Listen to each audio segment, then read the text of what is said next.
അപ്പോൾ ഇതേപോലെ നമുക്ക് എലി, പല്ലി, പാറ്റ, പെരിച്ചാഴി എന്തിനു വേണമെങ്കിലും തുരത്താൻ ഈ ഒരൊറ്റൊരു സൊല്യൂഷൻ മാത്രം മതി. അപ്പോൾ ഇതിനായിട്ട് ഞാൻ തേയിലപ്പൊടി, കോൾഗേറ്റ്, അതേപോലെ തന്നെ മൂവ്, അപ്പോൾ ഇത് മൂന്നും മാത്രം മതി. ഇപ്പം ഞാൻ 1 ടേബിൾ സ്പൂൺ അളവിൽ തേയില എടുക്കുകയാണ്. ഇപ്പം നമുക്ക് എത്രമാത്രം ആവശ്യമുണ്ടോ അതിനനുസരിച്ചിൻ്റെ അളവ് കൂട്ടുകയും കുറയ്ക്കുകയൊക്കെ ചെയ്യാം.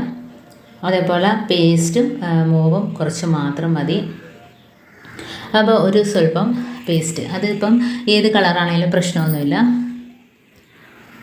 ഇനി നമുക്ക് ഒരു സ്വല്പം മൂവും കൂടെ ഇട്ട് കൊടുത്തിട്ട് നല്ലോണം ഒന്ന് മിക്സ് ചെയ്ത് കൊടുക്കാം. അപ്പോൾ ഇത് മൂന്നും കൂടെ ചേരുമ്പം നല്ലൊരു മണമാണ്. പ്രത്യേകിച്ച് ഇങ്ങനെയുള്ള സാധനങ്ങൾക്കൊന്നും ഈ ഒരു സ്മെല്ല് പിടിക്കില്ല. അപ്പം നമുക്ക് മുറ്റത്താണേലും ഇതെല്ലാം കൂടെ ഒന്ന് മിക്സ് ചെയ്ത് കൊടുത്തിട്ട്, മുറ്റത്താണേലും നമുക്ക് പെരിച്ചാഴി ശല്യമൊക്കെ ഉണ്ടെങ്കിൽ ഒന്ന് വെച്ച് കൊടുക്കാം. അപ്പോൾ ഈ ആ ഭാഗത്തോട്ടേ അത് വരത്തില്ല. പിന്നെ അതേപോലെ അത്രയും മൂവ് എടുക്കുക, നല്ലോണം മിക്സ് ചെയ്ത് കൊടുക്കുക.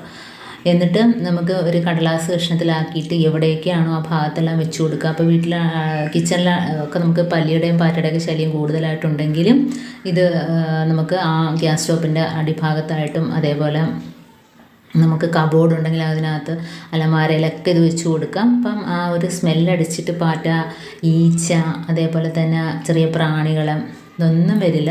അപ്പോൾ ഇതേപോലെ തന്നെ പേപ്പറിനകത്തോട്ട് ആക്കിയിട്ട് നമുക്ക് ആവശ്യമുള്ള സ്ഥലത്തെല്ലാം ഇതൊന്ന് വെച്ച് കൊടുക്കാം. അപ്പോൾ കുറച്ച് മാത്രം മതി, ഒരു സ്മെല്ല് നമുക്ക് അവിടെ കിട്ടിയാൽ മതി. അപ്പോൾ മൂവിൻ്റെ സ്മെല്ല് അറിയാമല്ലോ, ഭയങ്കര ഒരു എഫക്റ്റാണ് മൂവിൻ്റെ സ്മെല്ല്, പ്രത്യേകിച്ച് തേയിലപ്പൊടി. അപ്പോൾ ഇതേപോലെ ആക്കിയിട്ട് നമുക്ക് എവിടെയൊക്കെയാണോ അവിടെയൊക്കെ വെച്ച് കൊടുക്കാം. മുറ്റത്ത് പെരിച്ചാഴി ശല്യം ഉണ്ടെങ്കിൽ വെച്ച് കൊടുക്കുക. ചെടിയുടെ ഇടയിലൊക്കെ എലിശല്യമൊക്കെ ഉണ്ടെങ്കിൽ ചെടിയൊക്കെ നശിപ്പിക്കാനായിട്ട് എലികളൊക്കെ വരുമല്ലോ, അപ്പോൾ അങ്ങനെയൊക്കെയുള്ള സ്ഥലത്ത് വെച്ച് കൊടുക്കാം. ഗ്യാസ് സ്റ്റോപ്പിൻ്റെ അടിഭാഗത്ത് വെച്ച് കൊടുക്കാം, പല്ലി, പാറ്റ ശല്യമൊക്കെ ഒഴിവാകാനായിട്ട്. അപ്പോൾ ഇതേപോലെ കബോർഡിനകത്ത് വെച്ച് കൊടുക്കാം. അതേപോലെ ഉറുമ്പ് ശല്യം ഉണ്ടെങ്കിൽ ഇതേപോലെ കുറച്ച് പൗഡർ ഒന്ന് തൂക്കി കൊടുക്കുക. അപ്പോൾ ആ ഒരു ബുദ്ധിമുട്ട് നമുക്ക് ഒഴിവാക്കി കിട്ടും.